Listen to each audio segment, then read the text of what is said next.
In this tutorial in Expression Web, we're going to show you how to do some basic text formatting. And for the purpose of this tutorial, all we need is a single web page. We're going to create a new document by clicking on the upper left, and then it'll create an HTML document.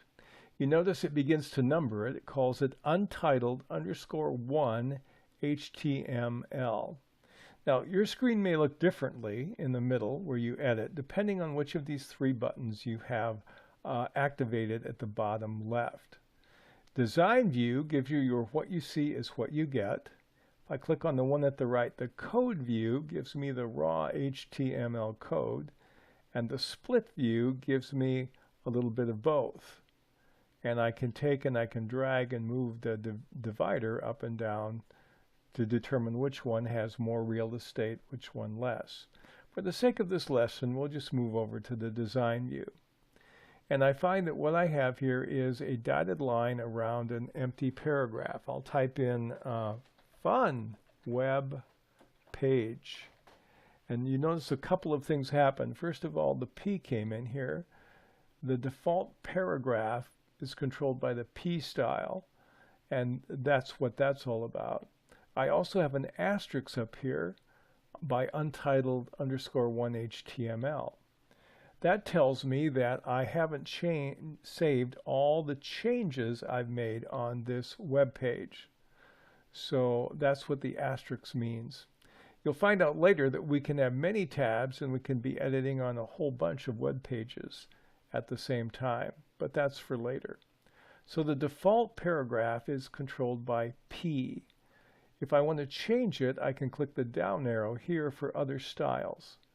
The smaller the heading number, by default, the larger the fonts. I'll click here, and now this is controlled by H1 or heading 1. If I go down to H4, it's controlled by heading 4. And so these are what the top areas in this drop-down mean. We'll get to the others later, but these are how you change your heading. We'll go back to like a heading 2 here. And the other thing that you can do is you can override any of these controls for the way in which a paragraph looks. I have a default font here, which is what heading 2 wants. I can click the down arrow here, and I can change to a different one. And before that, I have to drag across the characters, and then we'll click here, and now we just changed it. And now it also says h2.autostyle1. What that tells me is it took my h2 style and it made some changes to it and created a new one all of its own. We won't get into the details of what that means and how it works, but that's what that little extra character means at the end of that. You can also change the default size of the font. You can go from extra small to extra large, or you can just click smaller and larger, and medium and extra small. So you can change the font size or font type in certain classes, and you can change the font size any way you want. These are options that you have just by using the drop-downs. The next thing I'd like to show you is we'll press enter and start a whole new paragraph.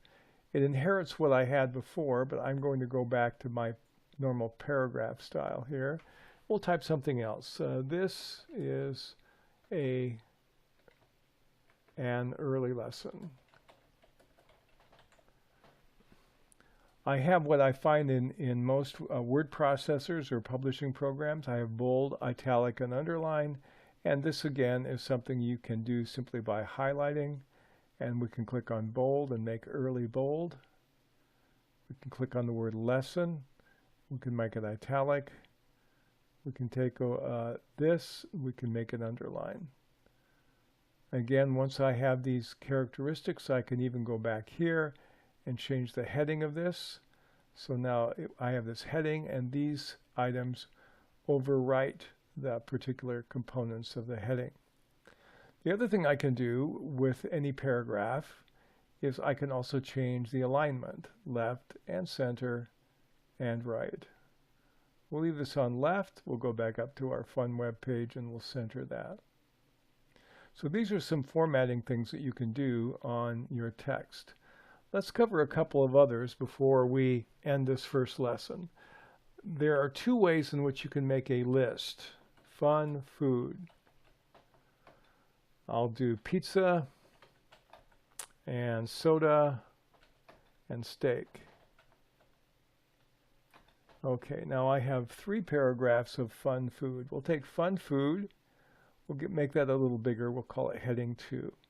Now to take pizza and make it part of a list, I have 2 kinds of lists. I have numbered lists and bullet lists.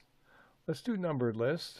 It enters a number, lets me do pizza. Click on soda, same thing, and steak, same thing. So that is a numbered list, and if I'm in a list and hit enter, like in the word processor, it will give me the next one down, and I can say spaghetti. If I want to get out of a numbered list, all I do is turn the icon off. If I want to change this to a bullet list, I just click on the bullet instead, and this changes all of them back to bullets.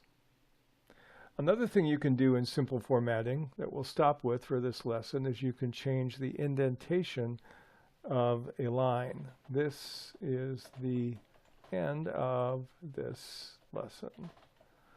And I'll make it larger just so it's easier to see on the screen. We'll do a heading 1. And now I can increase the indent position. Again, it creates a new style when you do that. And every time I click, it moves over a little bit more. Or I can back it up using the other option. There's some other formatting thing we can do in relationship to boxes and colors. We'll deal with that in the next lesson.